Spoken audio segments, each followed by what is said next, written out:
I'm not sure. I just realized I okay, so yeah, so currently we're in the middle of this the civil war here with the Catholics. I just, but I went back a little bit on from before when I last streamed, and I went back because I wanted to ensure that I could keep the loyalty of these two vassals here. Wasn't really able to do that in the previous playthrough for some reason. I really don't understand why, but it seems my vassals are a lot more um stable now. But I think it might be because um I gradually brought them back in, so I pieced them out bit by bit, and I didn't bring them all in at once. It actually seemed to help a lot. So now, hopefully, these guys are going to stay in the war, and probably help out with the next one as well.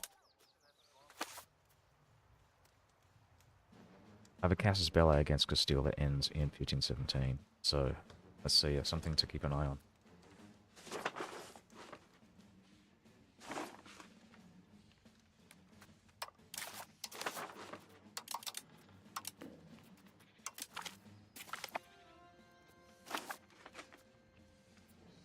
Another thing I want to do also is keep my Diplo spending up as high as possible, because this is really the only way that I'm going to be able to remove the power of the vassals in my realm, is just to keep on top of that, keep annex as quickly as possible, with the extra flow what's it, Diplo annexation school. Wait, is this speed or is this? Oh yeah, no, yeah, this is speed. So this is base cost speed. This is total cost, right? Base speed cost.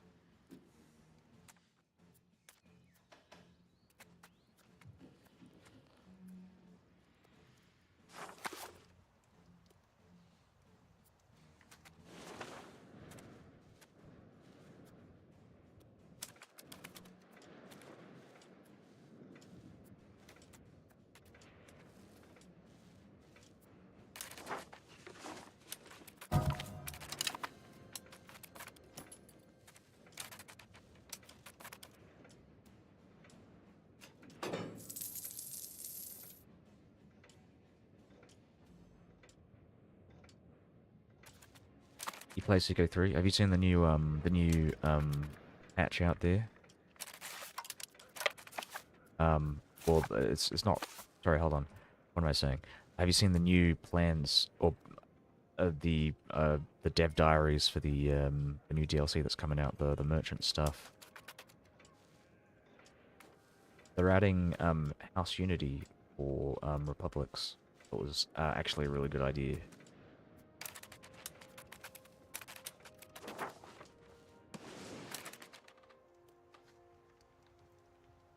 Yeah, yeah. Well, I mean, I'm glad because the most recent DLC, the Chinese one, was all right. Um,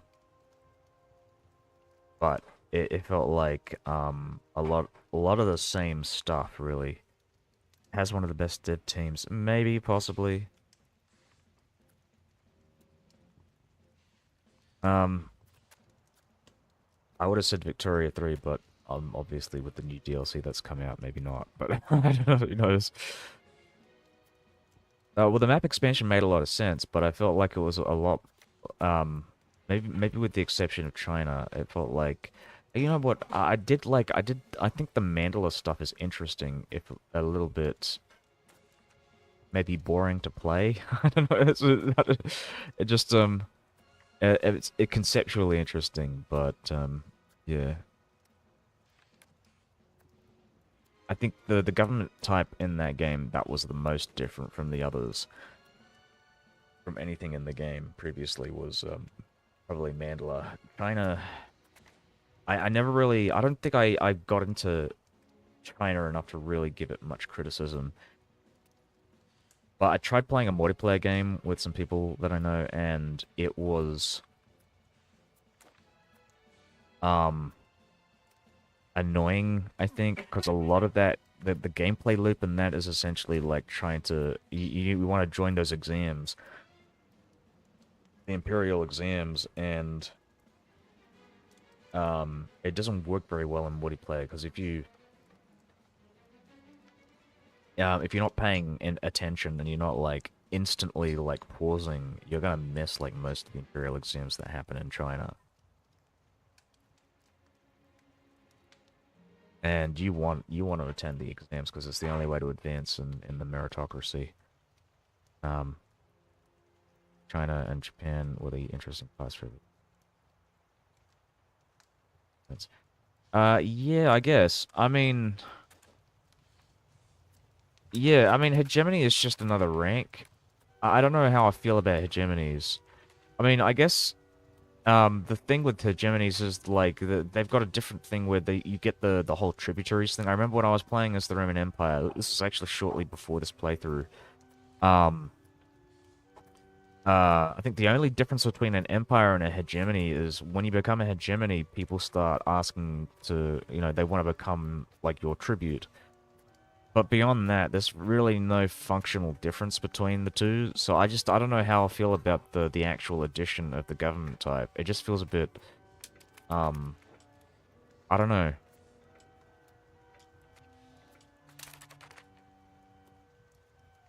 Yeah, so there's what's the difference then?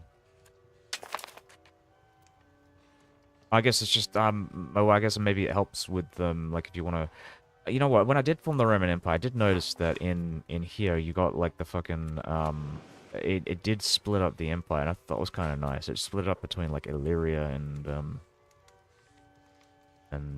was it Thessalonica? I don't know. Um, anyways, um,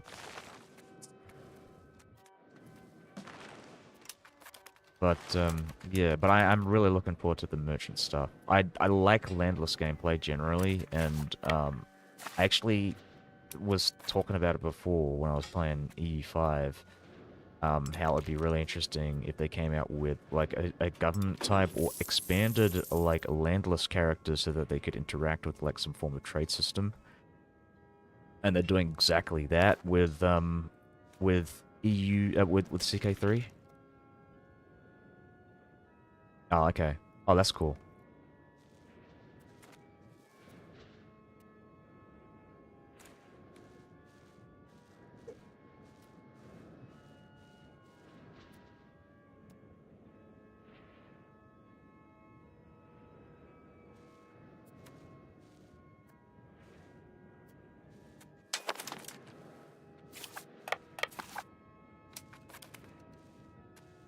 I would give EU5 a try though. I think personally I prefer EU5 to CK3.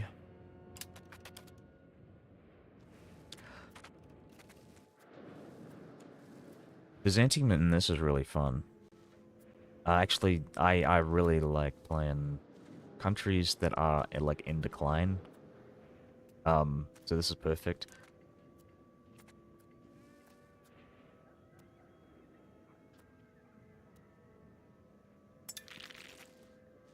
Yeah, I was never really a fan of the trade system in EU4.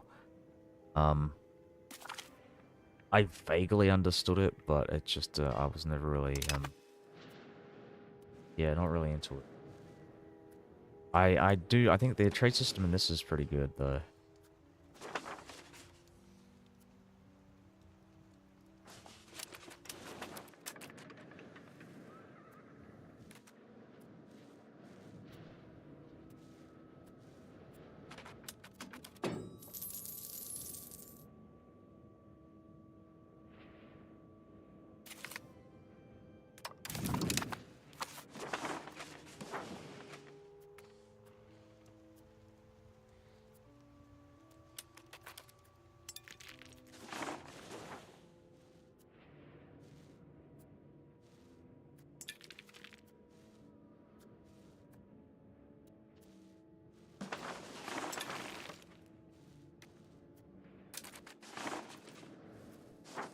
I want to defend this area. I need to like start moving my things out.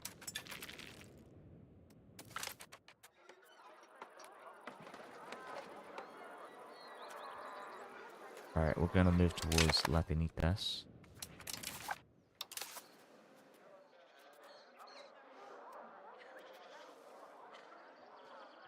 Many Greeks. in this. By playing Castile, France, and Naples, found the game to be too unbalanced. Players England. Players England. I don't think those. I mean, it's not that they're terrible to play, but it's easier to understand when you're playing as England, because England, you can essentially build that country from the ground up. It's a backwater, um, so you can yeah, build things from there. Oh, fucking France is easy though. Yeah, when I was playing as England, I managed to bear in mind I'd been playing like about 200 hours at the time, but I did manage to form a personal union with France in the first war of the Hundred Years' War. So yeah, well, so essentially I ended the Hundred Years' War in 7 years. um, but a lot of it was essentially like you have to steal um the vassals, because they start off disloyal in the early part of the war. You just steal those lands there, and then you can well, actually, you know what? They might have patched that out, but I think they might have made it a bit easier. So essentially, you can form personal union as long as you've got like whatever 75%. It's very good. I would still try it. Um, but I mean, just like with any of these fucking paradox games, right? It takes you like, you know, hundreds of hours before you really understand like the core fundamentals of the game. Kind of building on top of that, bit by bit, with all the small like niche little things that go on. Um, I think usually the people that don't like EU5 are people who are like who just want EU4 but bigger. But because EU5 is very much a lot more like simulation oriented. Um, but they want like, oh well, it's not just simulation. It's more of a sandbox. Those kinds of people generally want you know, like want it to be a bit more railroady, which I'm not really a fan of. I think with the thing with like EU4 is you can mod it so you can add more provinces, and I mean there are a bunch of fucking mods on there like um no, it's great, it's great. It's I oh, what am I doing? You've got the Pact of Kaunas, the rise of Lutheranism in Europe, the Catholic world, and our world enemies are finally experiencing what we experienced centuries ago. Leading this reformation is Kaunas. We get good relations with them, we can make a dent against the Papal States. So we're trying to make a pact with. How do I feel about this?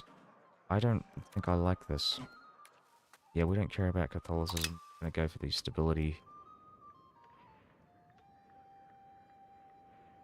Yeah, no, it's very good. It's the most in-depth map in any of the Paradox games.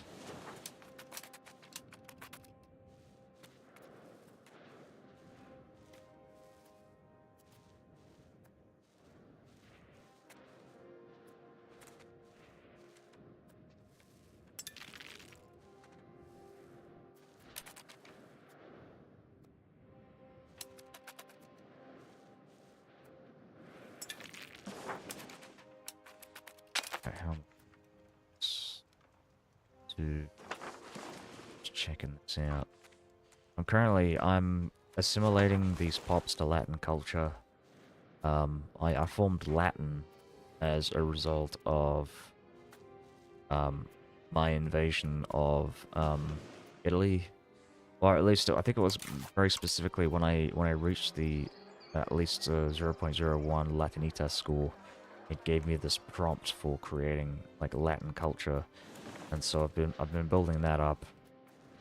A significant portion of these provinces are actually very close to fully going over the threshold. You need to get like 50% accepted pops in order to core up these territories. So unlike in EU4, you don't actually. So in EU4, right? You spend admin points to core up lands. In EU5, you use ministers to gradually integrate territories, but there's no guarantee that you'll fully core it up.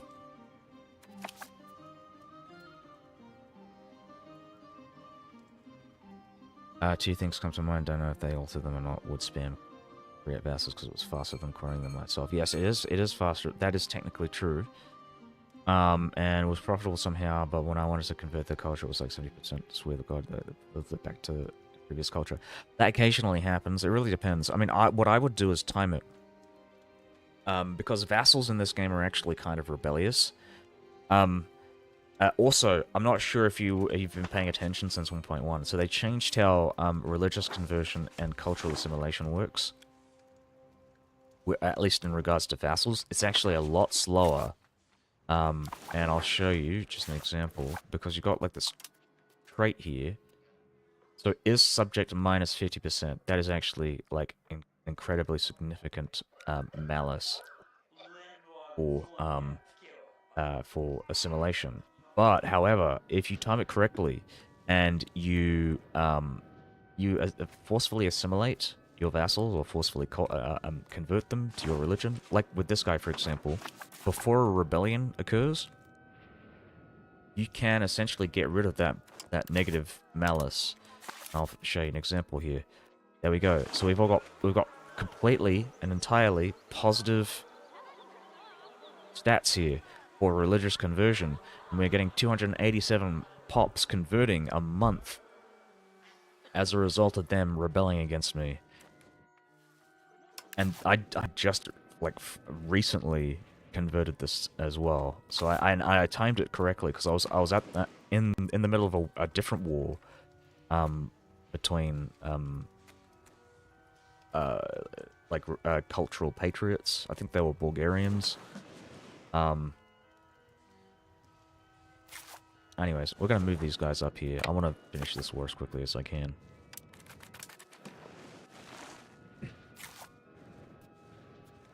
I probably want to go and drop the army maintenance as well, because I'm not fighting anybody.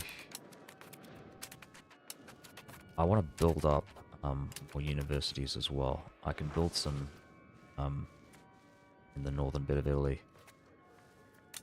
So they nerfed assimilation further. Well, they didn't really nerf it before. I don't think it was ever nerfed. It was very powerful in 1.1, and they only just nerfed it in 1.2. Then again, after suppressing rebels, you can assimilate them far more, since you mean getting assimilating.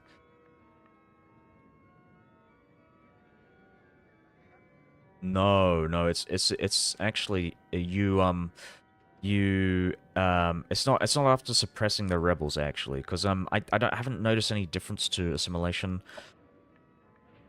or conversion post war, but it's really what you get when your rebels rebel against you. Like what I should say is your vassals rebel against you. So this one was actually a former vassal who has joined this Catholic revolt. But these guys are actually Orthodox, by the way, so it's kind of funny to think about that they would join this, but they've joined it, and now because they are not my vassals, they lose the vassal malice. But once, like, if I were to win this war against the Catholics, then they would come back to being my vassal, and they would get the negative 50%. So it's like, yeah, it's a mid-war bonus, really. Which I've never really seen before in a Paradox game, but I kind of like it. I think it sometimes makes sense. So, I mean, realistically, this guy would convert back to Catholicism, but I'm gonna just, exploit that for a bit.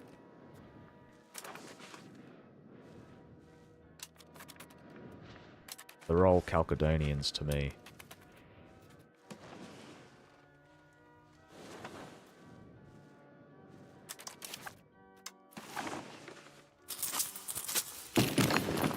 check that out. What, in E5 the rebels created their own rebel state. Oh, well, they technically... No, yeah, they did. So this is the rebel state. So I've got... This is a Catholic revolt. But if you have any, like, disloyal vassals, they will join your rebellions. And I'll show you another example. So this is another vassal, Salzburger Land, who was disloyal before the rebellion fired off.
Oh yeah, I've got a coalition against the HRE, for obvious reasons. Oh sorry, other way around. The HRE has a coalition against me.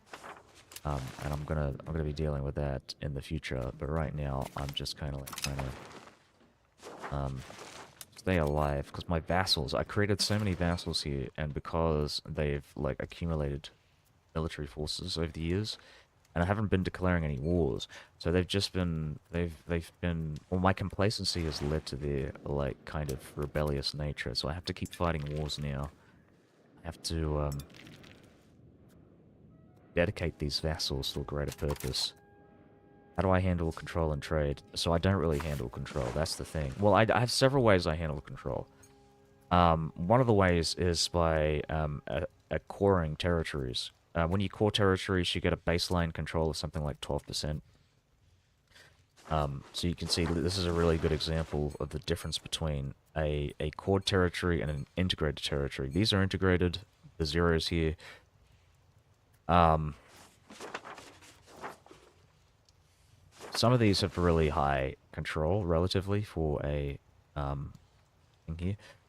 You sucked with trade and pressed auto. Same with your money. Misbehaved too much. You mean you mismanaged it.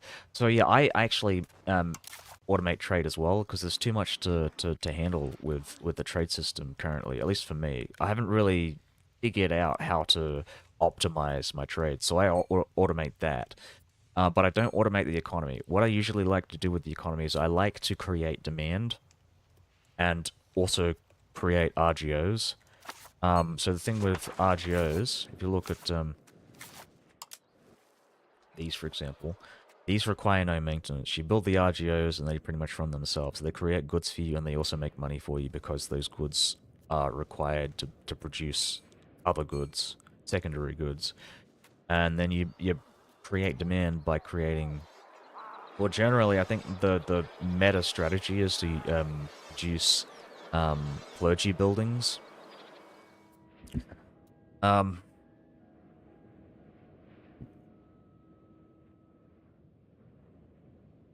You do spam build, but you spam build in a smarter way.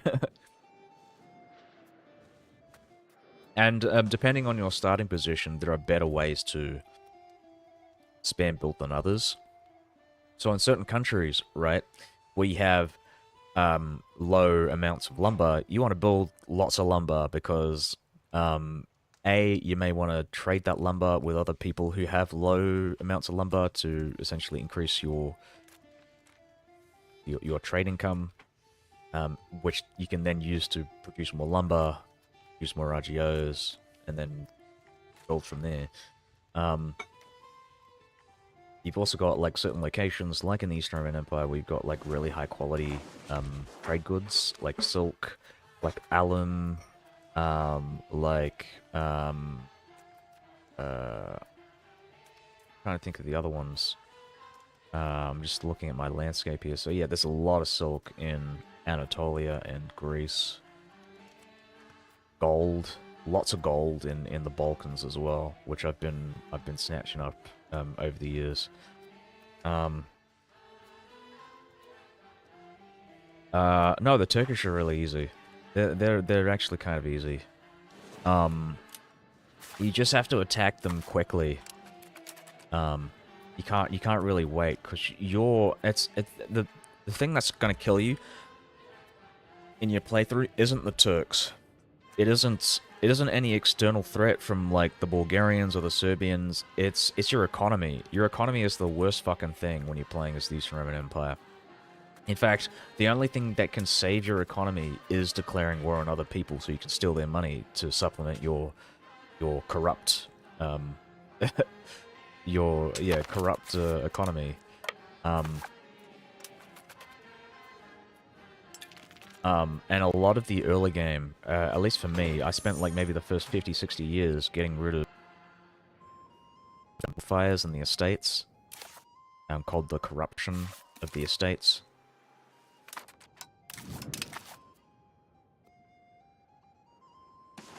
Yeah, no, not really. I mean, I was fine dealing with Oh shit. Okay, I'm gonna switch this out. Unfortunately, we can't convert this anymore.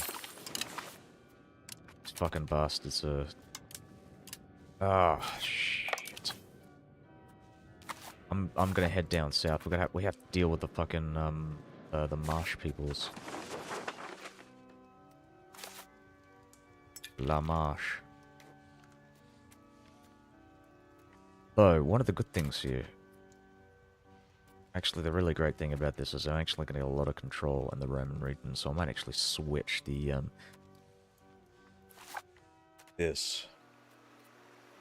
all the, assimilation going on. I just hope they siege this down. They can export all that control.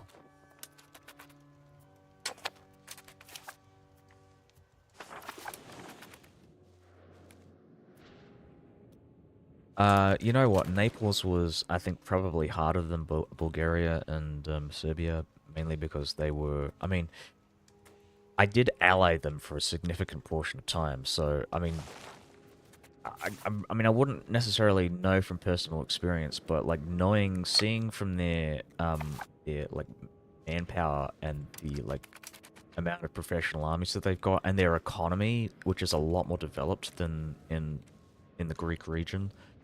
I probably would not advise attacking Naples until you're absolutely prepared to do so, and you need to probably bring some, like, get yourself a strong alliance with someone as well.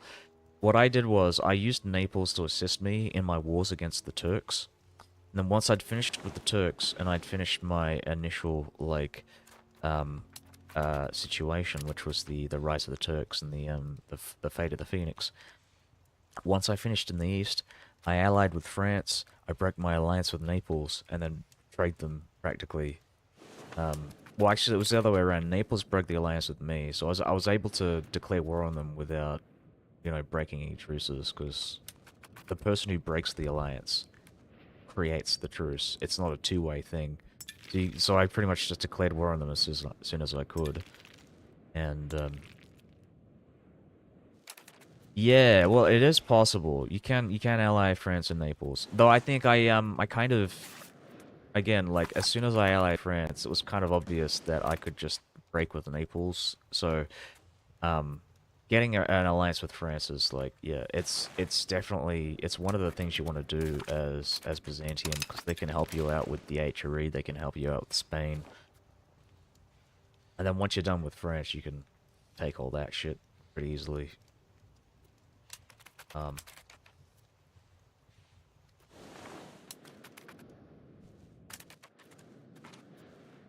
Well, I say that I haven't really fought France yet, but I've been whittling them down because I've been forcing them into all my wars against Castile and the HRE. They would normally have about 60 to 70,000 levies, but um, I think their population has depleted as well over the years. unlike mine, which is fairly stable, I don't use levies like the AI does.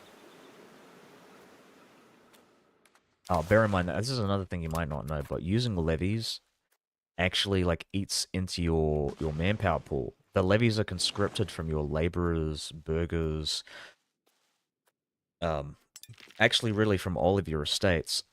And I think I'm not sure what the population ratio is. It's something like 20% or whatever. So it'll enlist 20% of those pops from your territories, and those pops are being used to fight these wars. If you lose all of your levies in a war, then you lose 20% of your population from all the fucking territories. So you got to be careful about that, and it takes a long time for it um to build up. So one of the things that I really like about the simulation aspect of this game is the fact that like yeah, you are um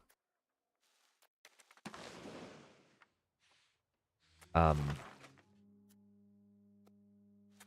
kind of beholden to your economy, and your economy is and because you're playing like late medieval countries, you are heavily reliant on levies, and your opportunities for creating like professional armies are very few and far between.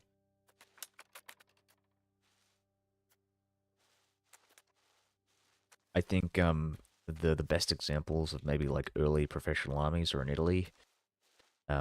They got a bunch of mercenaries as well. I mean, mercenaries are really the only professional armies you have access to for most people.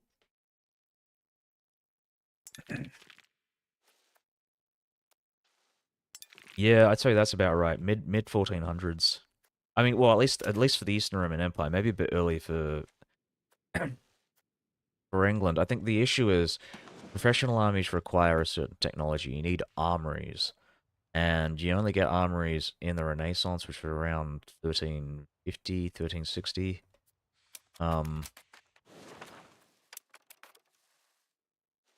um, so yeah, it's the manpower is really your biggest concern when you're building up those professional armies. And I think the AI is a lot better at building those up as well in the most recent patch. I'm actually kind of glad about. But well, it's not just that; they're also constantly hiring mercenaries, which is yeah, maybe a bit painful. But they've got too much money in their reserves. Especially if you're fighting like the HRE. I've fought maybe 3 or 4 wars so far with the HRE, and like they Papal States alone hires about 100,000 troops. And bear in mind, this is the papacy right now. They've only got a tax base of 32.97. But all that money is coming from their fucking tithes.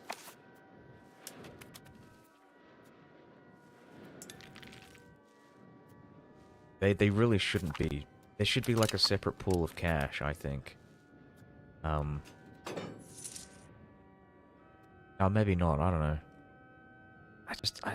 Well, you know what? I think that the solution would be to create like manpower pools for mercenaries to take from. Like, if a mercenary is from Italy, a specific part of Italy, like Florence or whatever, then they have a certain amount of manpower that they can take from Florence before they um Actually, is clunky in EU5. Sometimes fighting them was plausible because it was so spread out, and sometimes it was getting impossible. Well, yeah, that's probably because of all those mercenaries. Because you got a lot of those small states with high control, with relatively high tax base, for their size, with lots of wealth accumulated that they're not spending on anything. So they'll be hiring lots of mercenaries based using cash that they've built up over like decades of like inactivity. Um, um,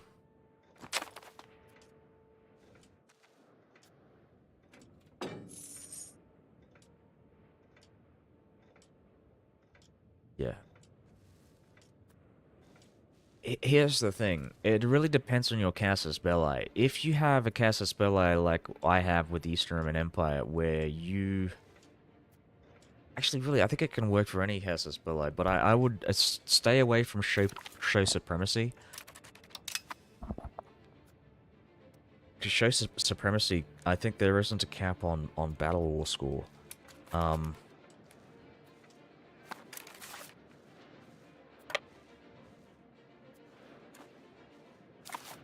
um, oh, what the fuck? This guy isn't moving.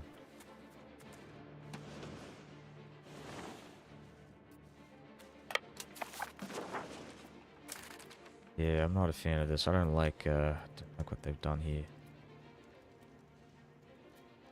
The Pope and Bohemia blobbing, Pope will colonize. Consistently every game they blobbed. I've never seen the Pope blob in my games. I've seen Bohemia occasionally blob, but the Pope is that's a weird one for me. France definitely was eating the HRE. I don't think they do that as much nowadays because they've been nerfed in 1.2.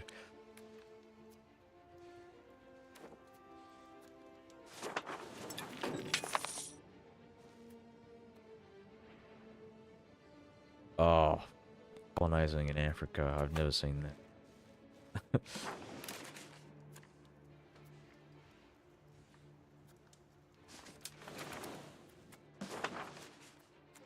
I gotta protect Benania. No. I should have kept a fort there.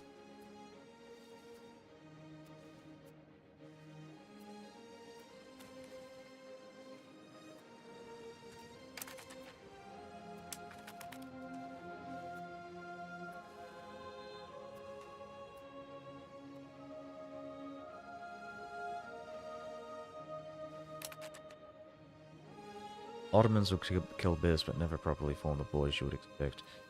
But they were strong no matter what. Yeah, I think they get buffs for discipline.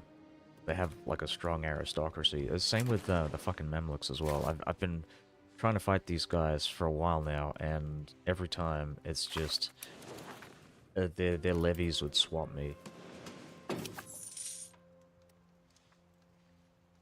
But my economy is like 3 times as big as theirs now. Oh no, it's not. It's almost as big as theirs. Oh, it's slightly bigger. No, it's just... Oh yeah, okay. Whatever.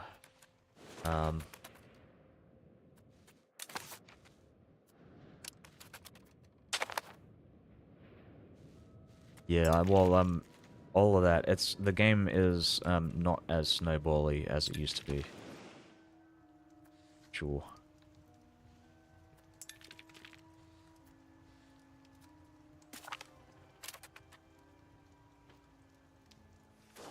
It's already converted for the most part. There are bits and pieces, some holdouts that are Orthodox. There's a lot of cultural assimilation going on as well. If you look at like this, for example. See. Oh, it's not converting any. But there was a lot of conversion going on. Check this guy as well. Wife is dead. Nice. Sisters are too old. And Mongolian. Yeah, there is Mongolian culture here. Because obviously, as you know, the Mongolians invaded Anatolia at one point, and there's still some remnants out here as well, I believe. Yeah, Mongolian. There's a proper Mongolian sultanate here. In the Suraids. Mongolians who look like Turks. Oh, lots of Mongolians in the Golden Horde as well.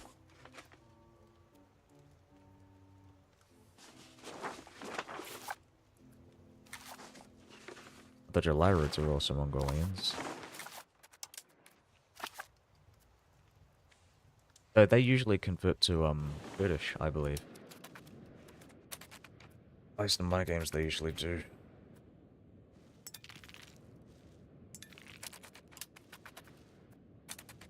I'm gonna have to fire some guys.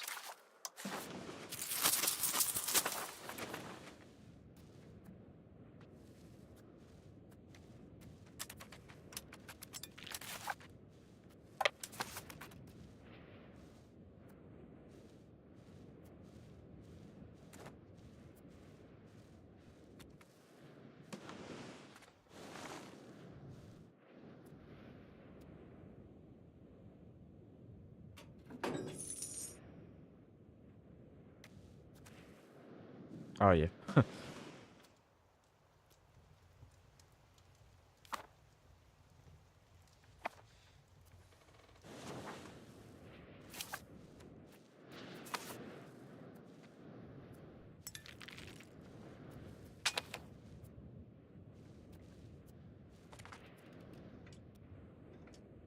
Yeah, it would be interesting to see like a Gelarid that reforms into an HRE style institution.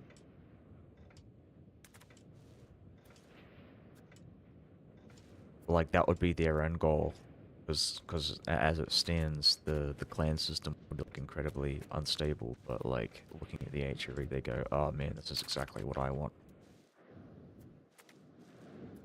I want chaotic bureaucracies and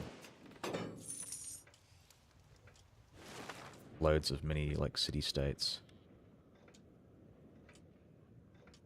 How do you officially end the Turkish threat situation? By killing all the Turkish beyliks.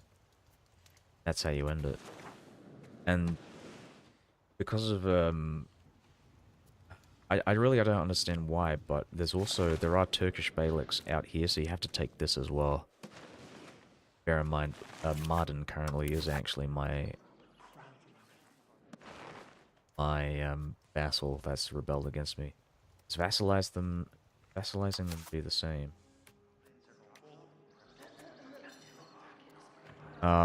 Yeah, I think so. I think so. Yeah, you have to get rid of essentially there have to be no independent beyliks around. Um, but yes, that could work.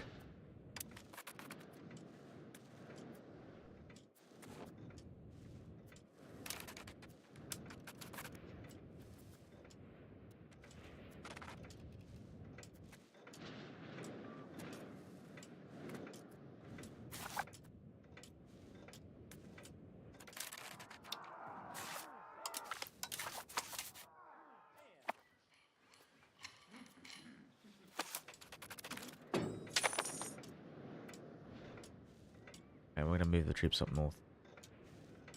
Slow it down. Well, we're about to start fighting these guys, whether we like it or not. Oxashian culture. Idea. Your cousin rebelled in that Greater Turkic Orthodox state, and I told them. No, no, no. I know they were my vassal beforehand. It's really weird how it's turned out. Essentially, I had this was originally a fiefdom, I think, and it just rebelled against me. It was really really really disloyal. Oh yeah, I'm not Lagos anymore. I'm Trophinus.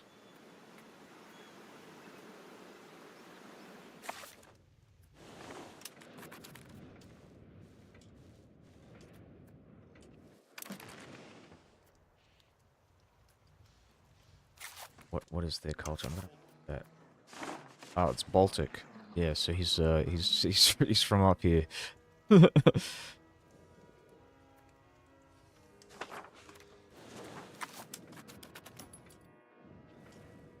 He's like Lithuanian. Yeah, yeah. A Lithuanian Beylik of the Turkish Beylik of Mardin. Yeah, cause well those guys are actually, funnily enough, not even Orthodox, so I don't even know how I got that. They're all Catholic. Seem to be what do you call it, Lutheran.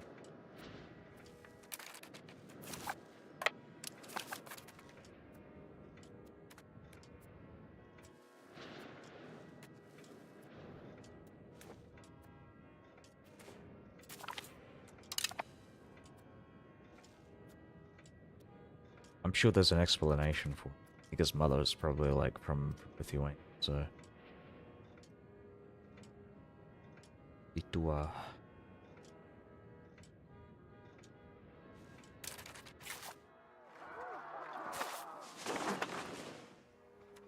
Well, I mean, I still have some Turkish pops, so I will be converting that stuff in the future. But I'm waiting for these fucking Pronoia to die.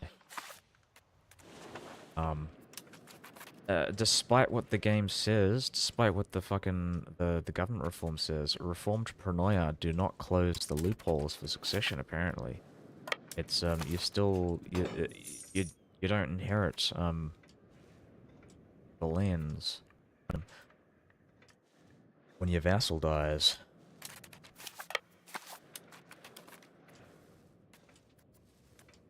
No, it's not exactly the same as EU4. It's still hereditary. It is. I mean, it works in the same sense that if the Pronoia has like an invalid succession, like nobody is the heir for Pronoia, then the title reverts back to the um the liege, but they don't have like a way to get rid of hereditary succession. So it's all yeah. You have to plan it out, essentially. Yeah, Pronoia system was very powerful in EU4. It was yeah, it's I mean, I guess it is powerful in this if you understand how it works, but if you know how to exploit the system. But you really have to plan it out, and sometimes you have to create eunuchs, which is very expensive, legitimacy-wise.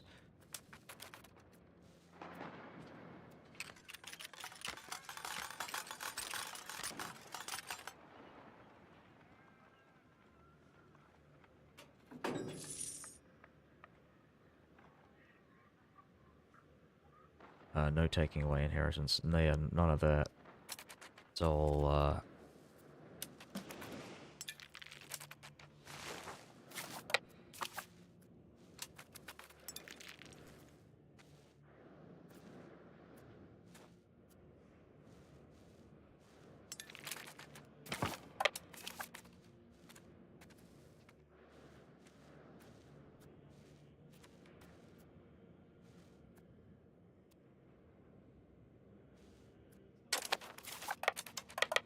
I don't know why these guys are being inefficient about this.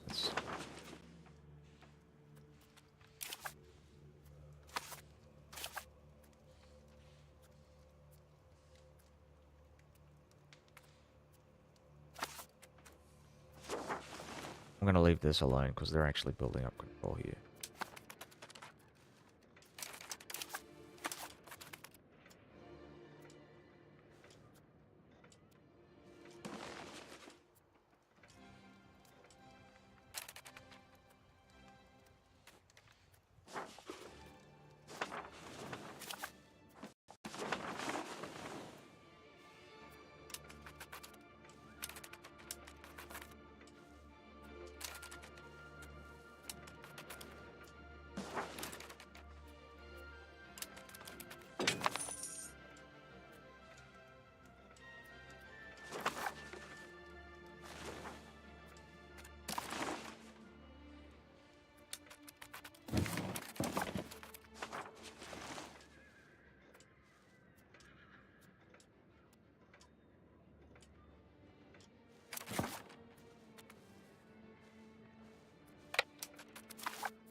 Excellent. We have defeated the rebellion. And I disband levies. I can declare war on Seal. I think that's what I'm going to do. I can bring France into it. I can force Bohemia into it. Yes, let's do it. And I'll check my vassals as well. See where we're at on this. Okay, that's not too bad.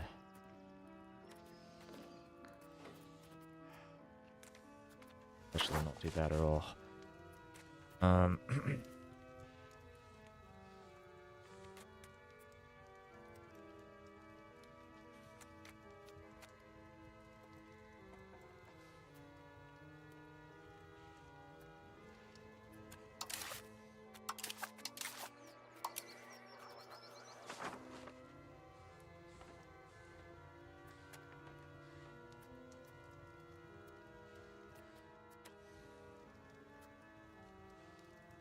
Give it a month. And then we'll declare the war.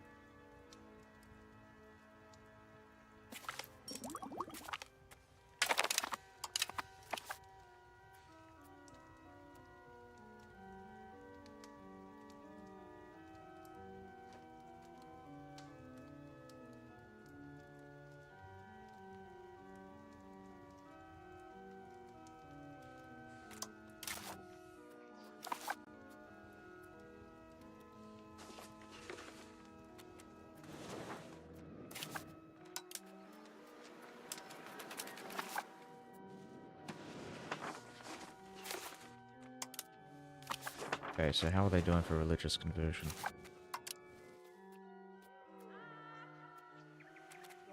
Very slow about it. Alright, so they're only converting in their home province. Okay, so the next thing I want to do is declare war on Castile. And I'm just double checking. Probably gonna white peace Portugal as soon as I can, so I can get around the truce with Castile. I think really the main thing that I want from Castile is money. I don't care about land or anything. I just want money to pay for the buildings that I'm gonna build.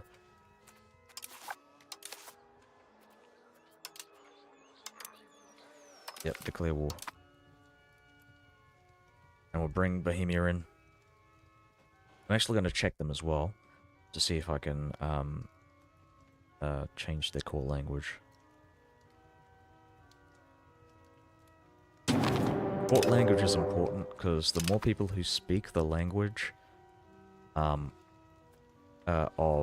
your liturgical language, the stronger the liturgical language becomes. So if we find this, we'll look for Latin liturgical language. You have 86.77% language power. And that's because we've got a lot of people in Romania speaking Latin as their primary language. Oh, sorry, these are clerical pops that are speaking it. They're liturgical? Hold on. Right, no, okay, I'm looking at the wrong one. So this is just the clergyman. So country, what language, country rank. There we go, yeah, that's pretty significant. And then we'll maybe check that in. I'll do that after I force them into my war. So use favors to call into war, because I need assistance with the actual restates. You guys are gonna be paying. Catholics got a lot of sway in my demographics. Not for long. It'll be Lutheran soon.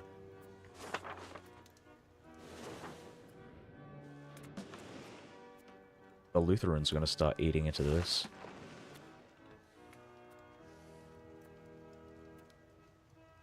Yeah, Catholics are alright. Because, yeah, we have very friendly relations. They're like Chalcedonian adjacent. But the Lutherans are a bit too radical for my liking.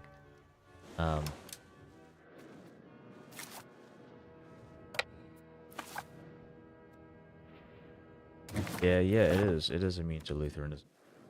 Yeah, we have a very solid, very,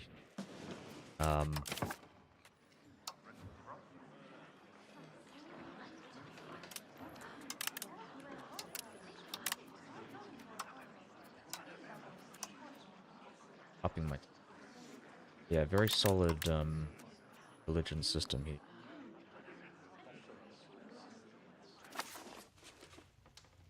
Yeah, it's very, very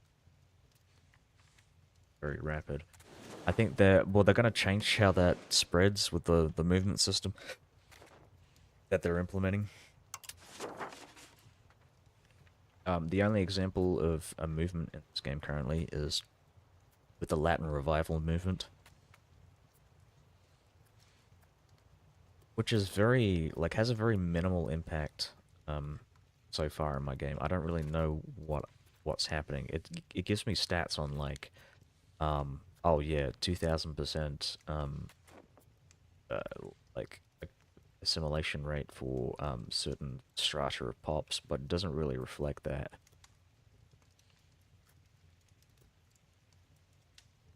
Like Naples and Castile and the amount of Lutherans.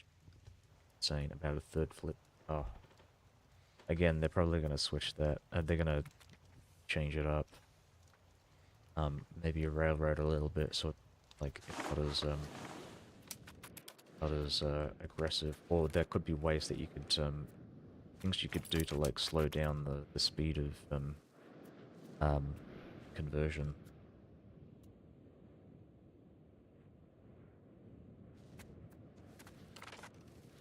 But I mean, I'm gonna be fine with the Lutherans. They're fucking like I rarely ever had to deal with like Lutheran revolts, and when I did, it was pretty easy to deal with.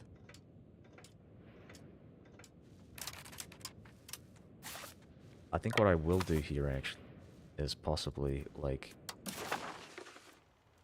oh no, I can't even take anything from Hungary, so I'll just take their money.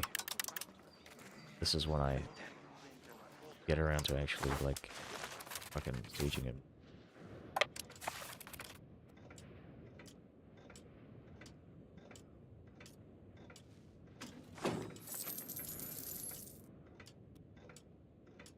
Yeah, exactly, exactly.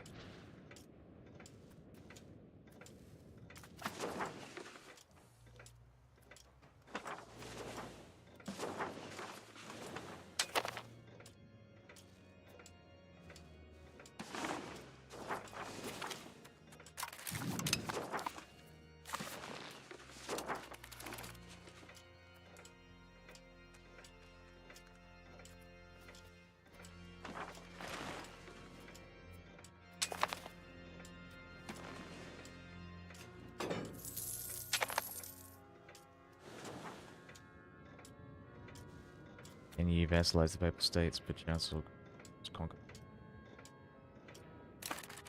I don't think you can enforce religion, culture on Papal States. I mean, you can do culture, but not religion.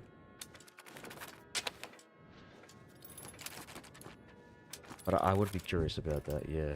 I mean, I think if I were to thematically do it, if I would, like, were to vassalize the Papal States and put the religion, there should be a thing where, like, when you put the religion of the head of, religion, like the Papal States, I would just have it,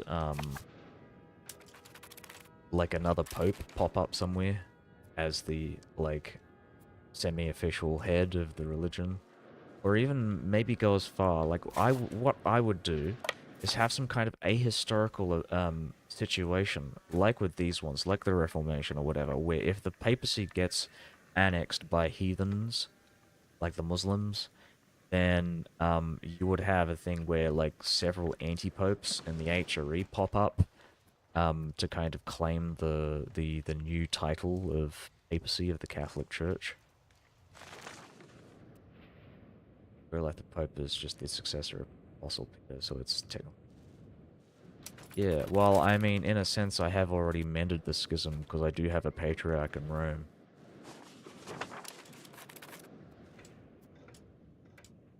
Been there in Rome for about 150 years, so does a pope even exist? Yeah, the papacy is up here in their new capital of Aschendorf.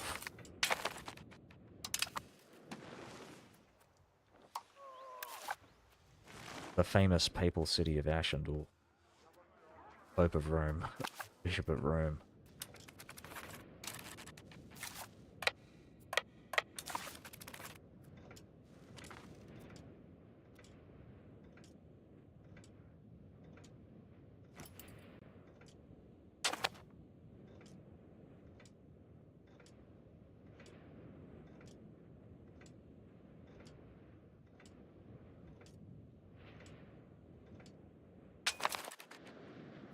I gotta plan out, yeah, it's like EU4 where they pop out from a bishopric, because the Catholic institutions don't just disappear when you defeat the Papal State, they can just relocate to one of the other holdings.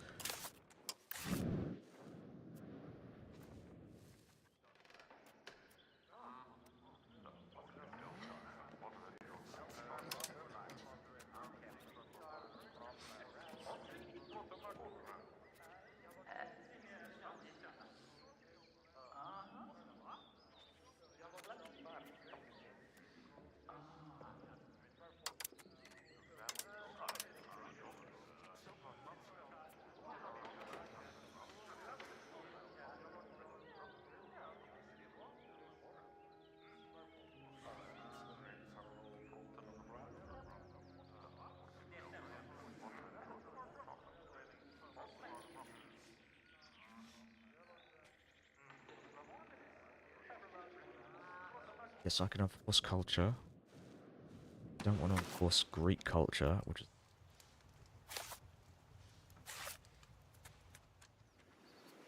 Western territory. Let's do it here. That's perfect. So 21st of February. Write that down.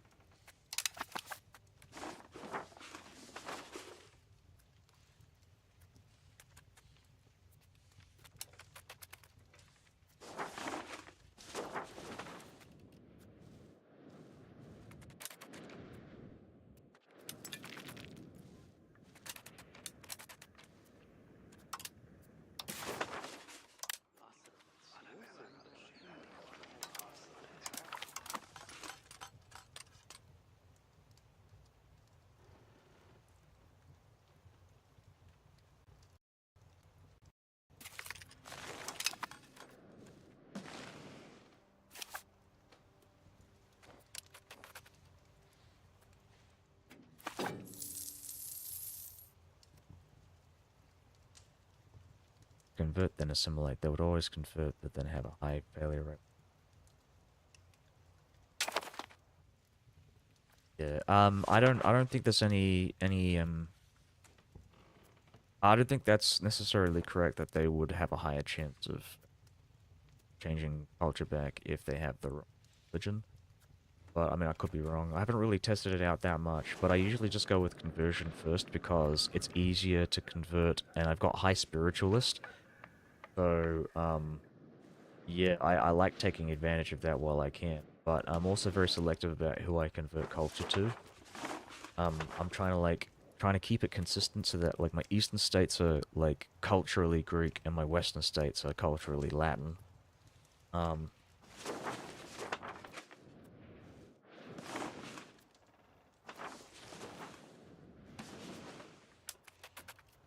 though there are a lot of Greeks seeping in. But that's kind of inevitable, I think. That's just what I get from like passive assimilation. Alright, I'll be back in a sec. I'm gonna get myself a drink.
After any conversion, you would enforce culture on any random vassal. They'll get the initial 15% from the division that stop after a couple of seasons.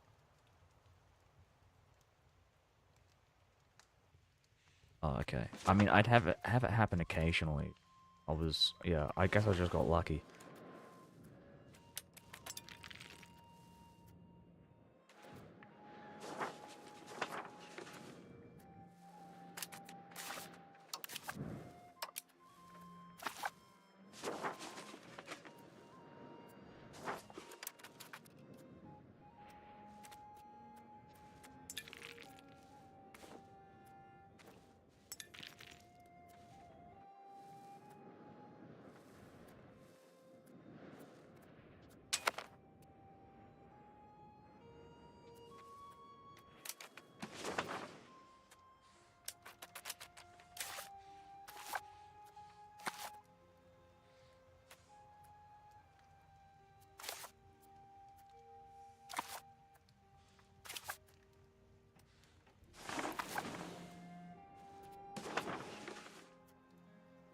I'm just thinking about where I should put my next local governor, because I'm gonna switch it out from here. Once I've converted a bunch of these territories, maybe I'm gonna go for like these two. Maybe three. Might switch away from here actually.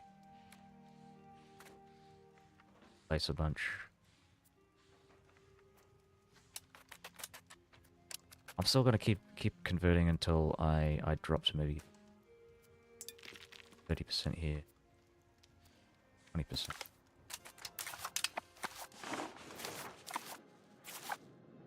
Gotta fight these guys up. They're gonna die.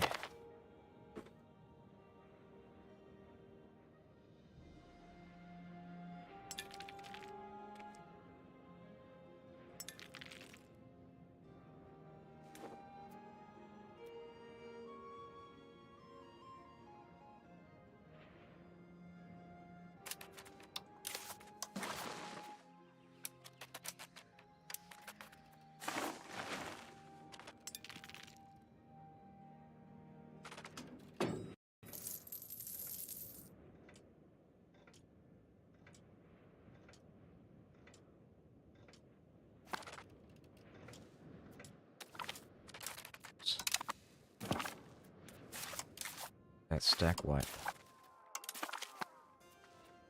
So I want to check out their army. I want to see if they haven't had any.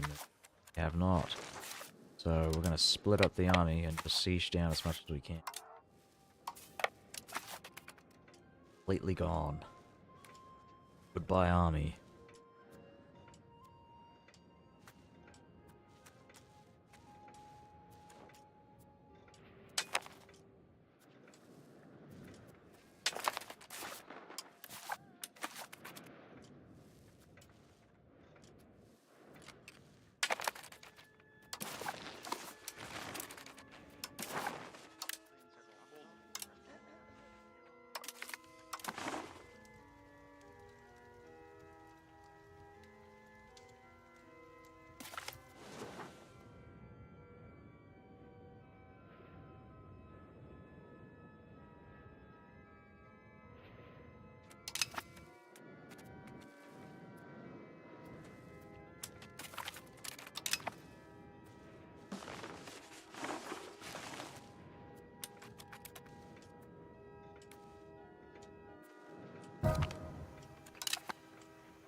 I might go and send one of my subordinates, maybe like this guy in Luca, and switch his task to... It's not very... This guy, he is going to... Oh, I just realized it's a different stat. It's admin. This guy's perfect. I'm gonna maximize control here. Try and convert this. Try and yeah, increase control so I can get more out of this. Might do something similar as well, just kind of switch them about. Once we get to the max, which is, well, not too long.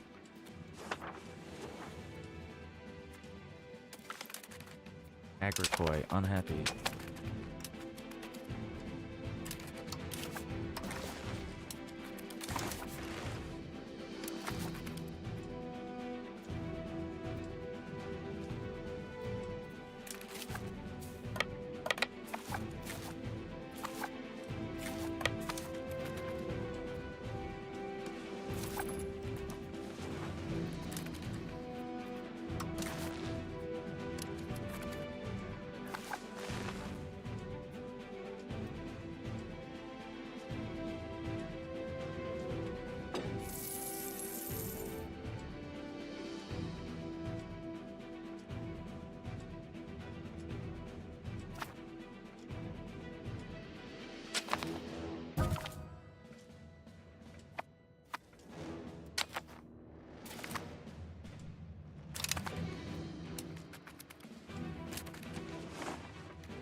Oh, these guys have switched to Catholicism.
Oh, that was passive. That's awesome. Oh, it's probably because of all the Greek pops.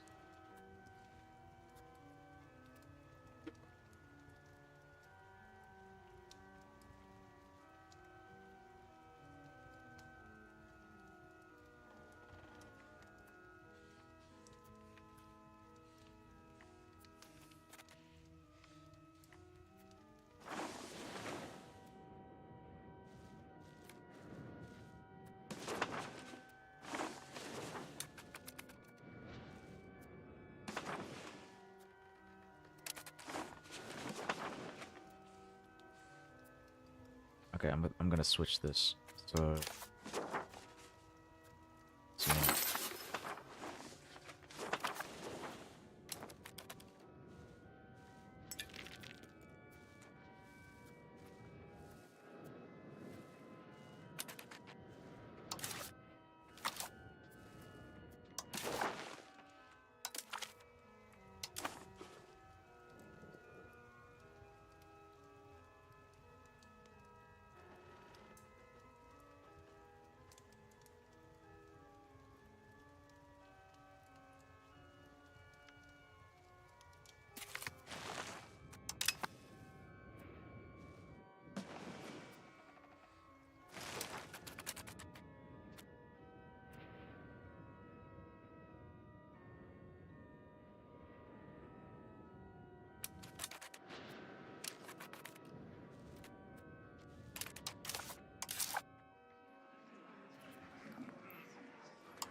So I can annex this guy. Probably go with Kanik and Albanian.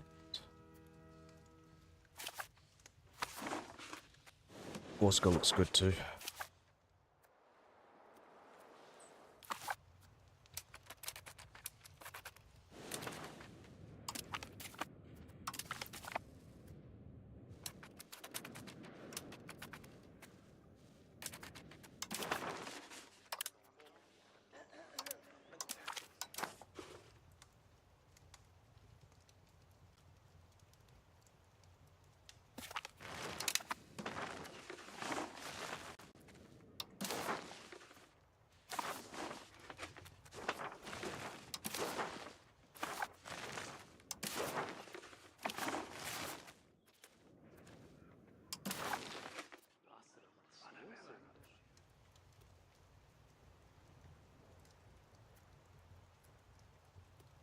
So I can take this one. This one part of Deju.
What just happened there?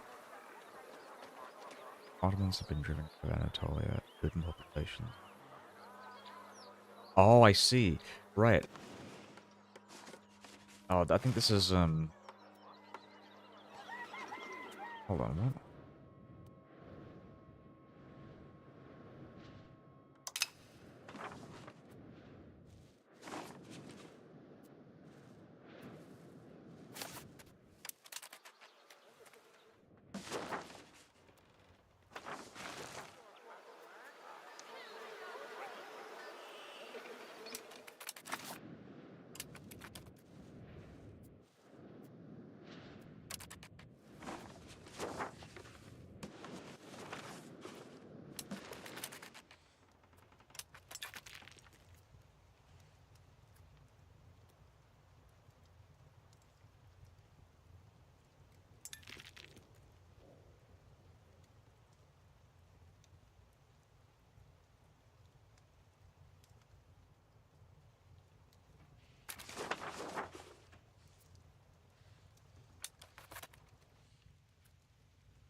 Alright, well, we've got war ups with the Hanseatic Elite. That's good. The Illuminati.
I should probably start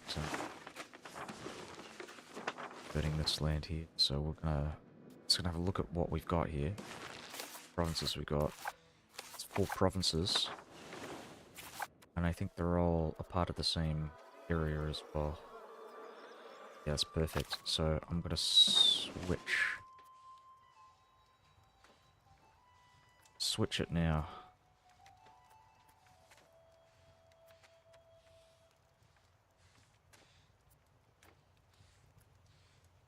What I would do actually, maybe possibly, is switch to create a local governor here.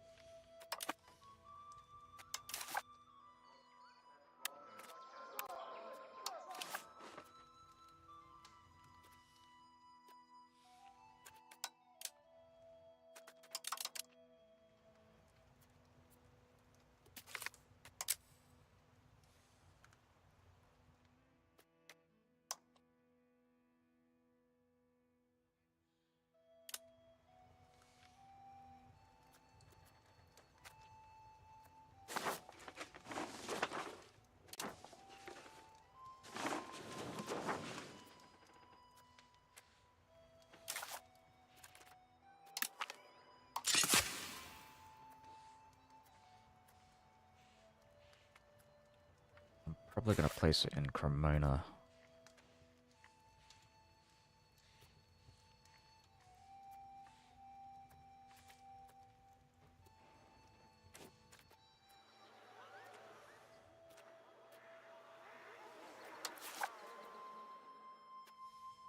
We'll place it up in Brescia.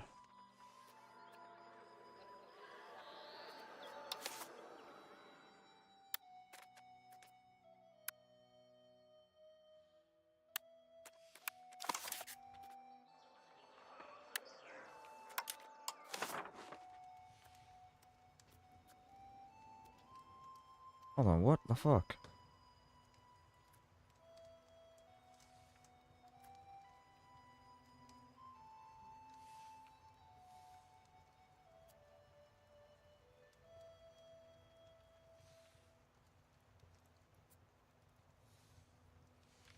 Oh, maybe I have to wait a day. Or a month.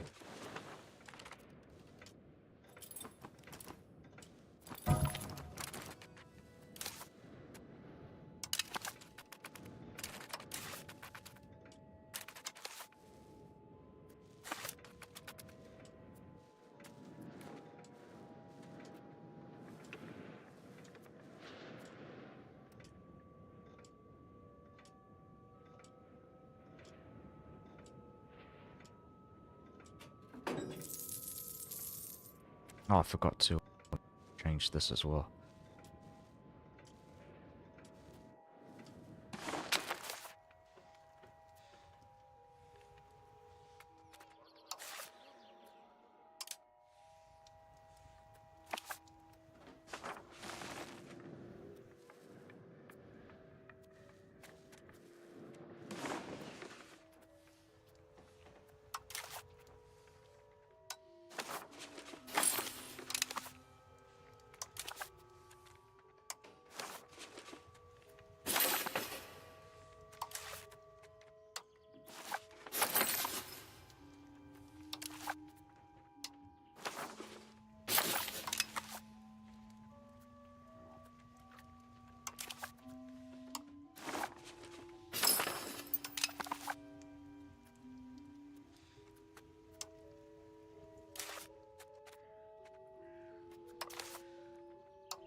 Wow.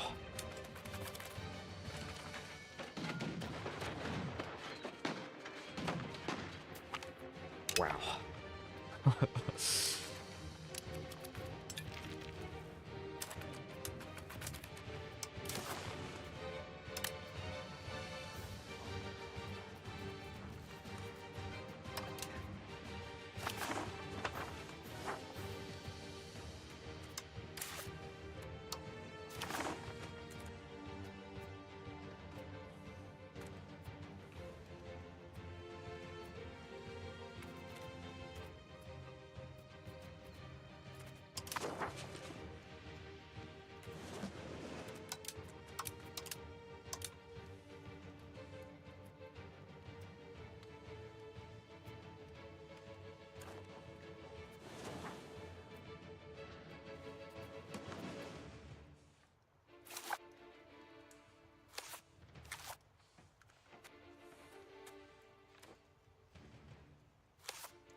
Crimean.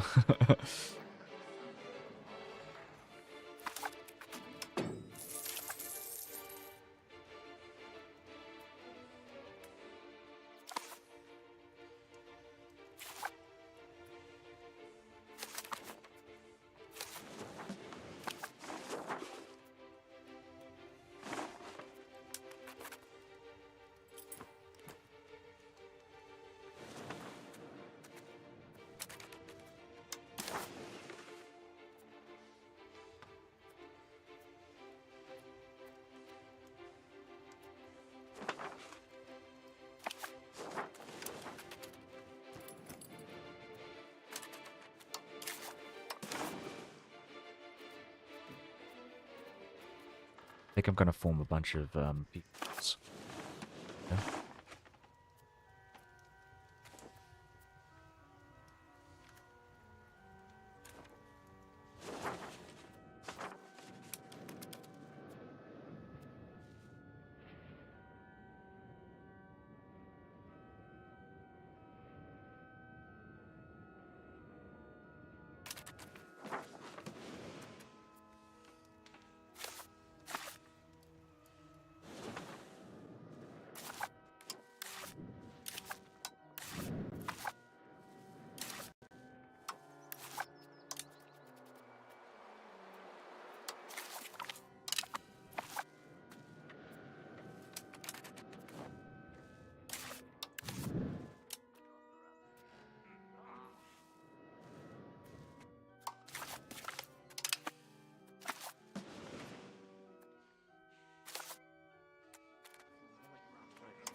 I might just do Albania.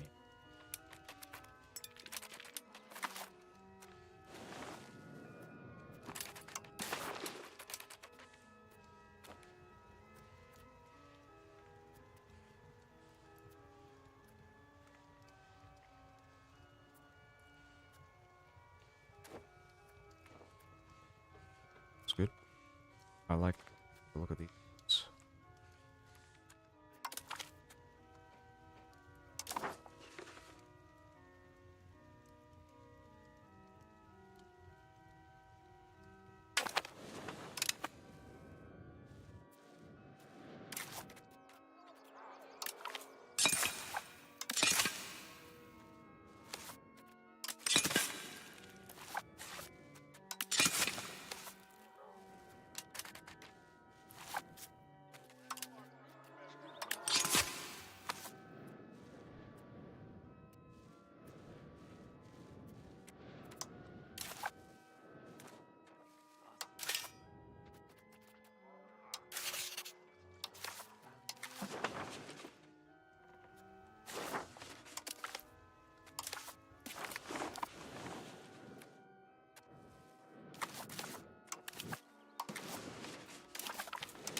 Buildings cost is good.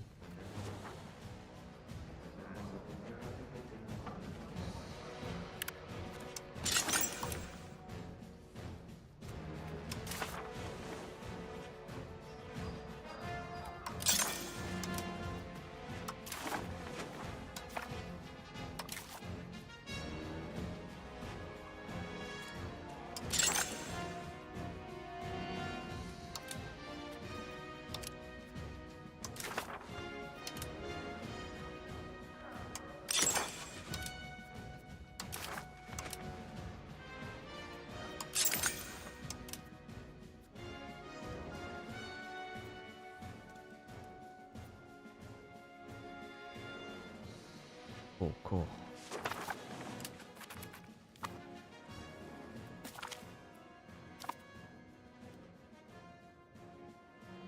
Oh, I gotta build some roads as well.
I'm like a cast a spell like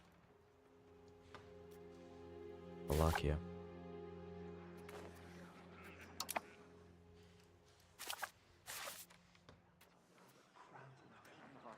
It's 40.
I'd even go far as to drop deploy spending temporarily. This Albania is the one I need to keep an eye on. But I can drop this. Check this one as well. Maybe charter subjects. Chartered governors gives loyalty +3.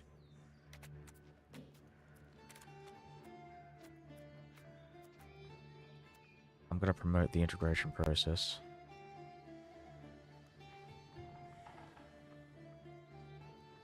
For 6 months. And I want to start integrating these,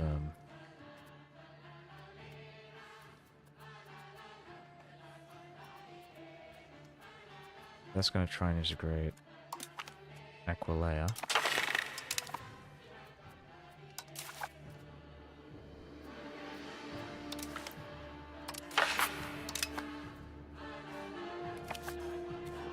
Oh, I might actually get myself a Casus Belli. I won't do that. Go for Valark.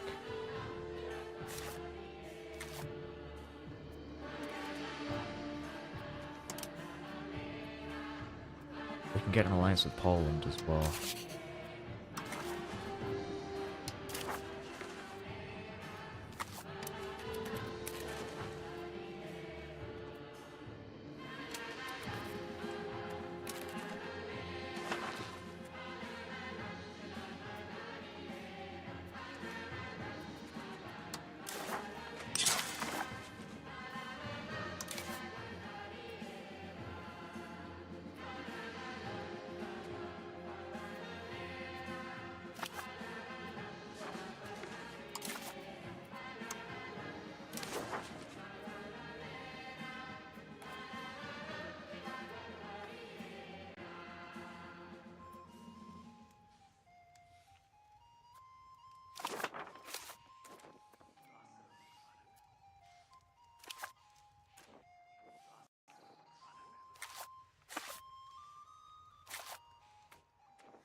We like to these guys, but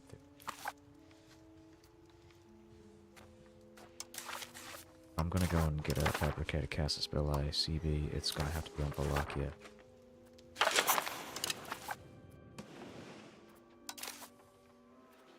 Grab support for the capital.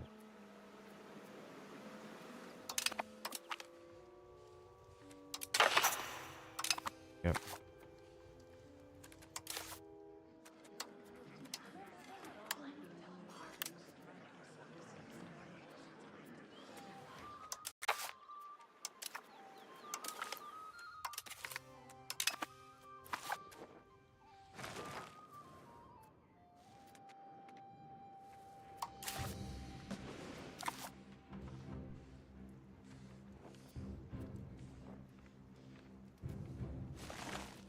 All those fucking roads.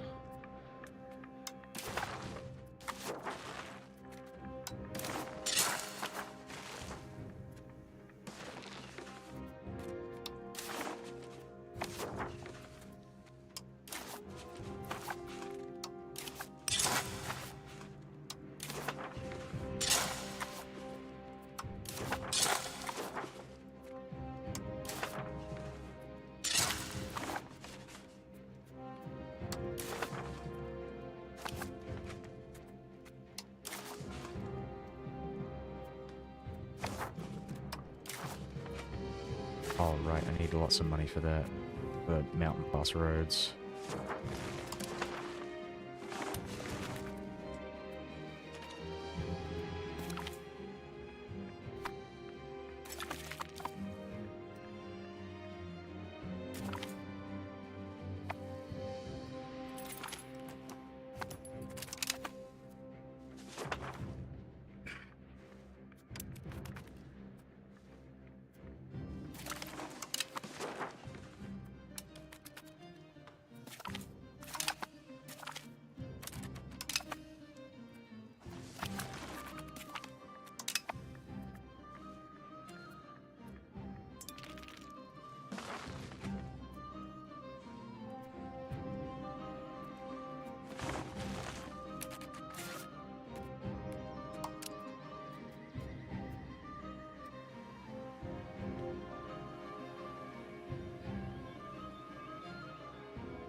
I'm gonna wait till I annex these guys. We'll just do.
Oh, okay.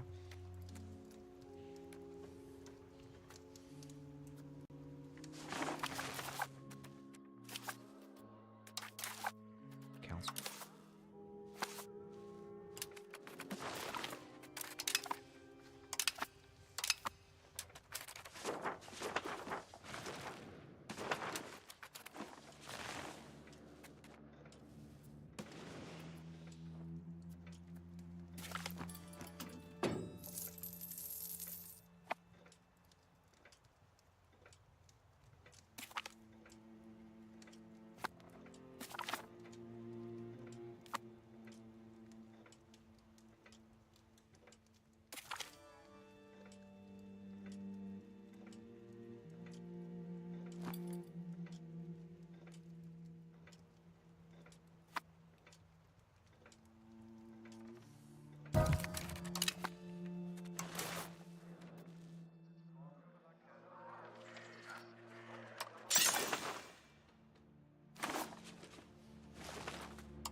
Thank you. I'm trying to.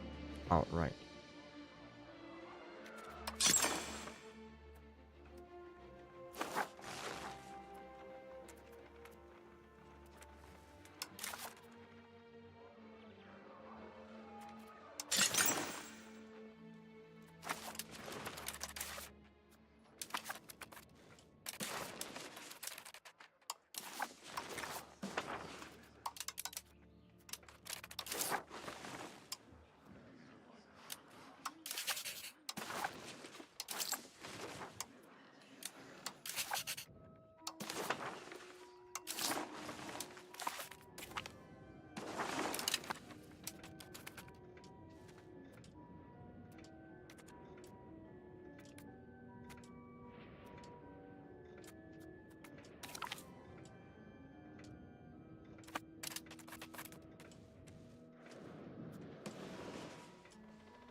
So I'm trying to remember. So it's council hall, right? Yeah. I was thinking counting house as well, but let's just go with this.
Okay, I'm gonna have to put these guys out.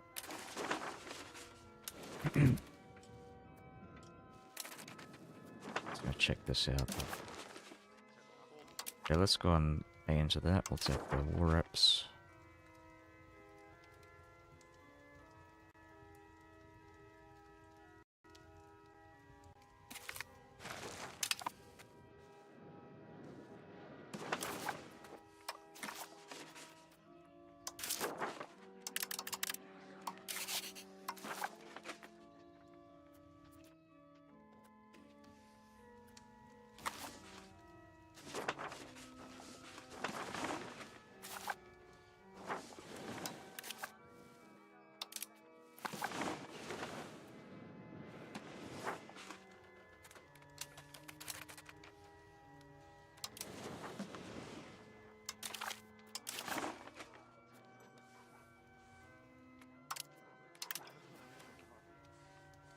Yeah, let's go and annex this. I'll declare war on Wallachia.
Alright, I think I'm gonna head off now. I gotta go now. Probably a good place to go. In the middle of this war against Wallachia. I'll just wait for this battle to conclude here. See what happened. But I think these are a bunch of my vassals that are about to die off.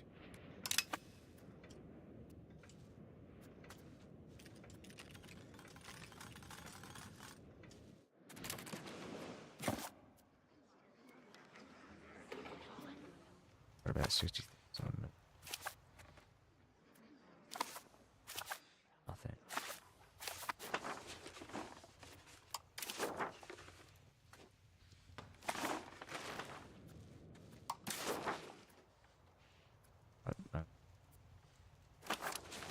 Really depends. It's mostly just the forts that are inflating the cost.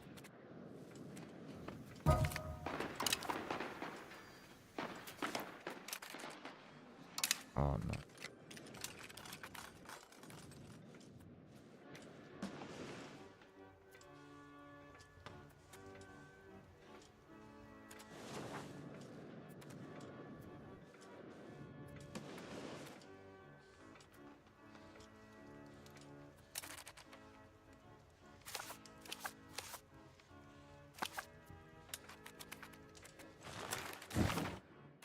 Yep.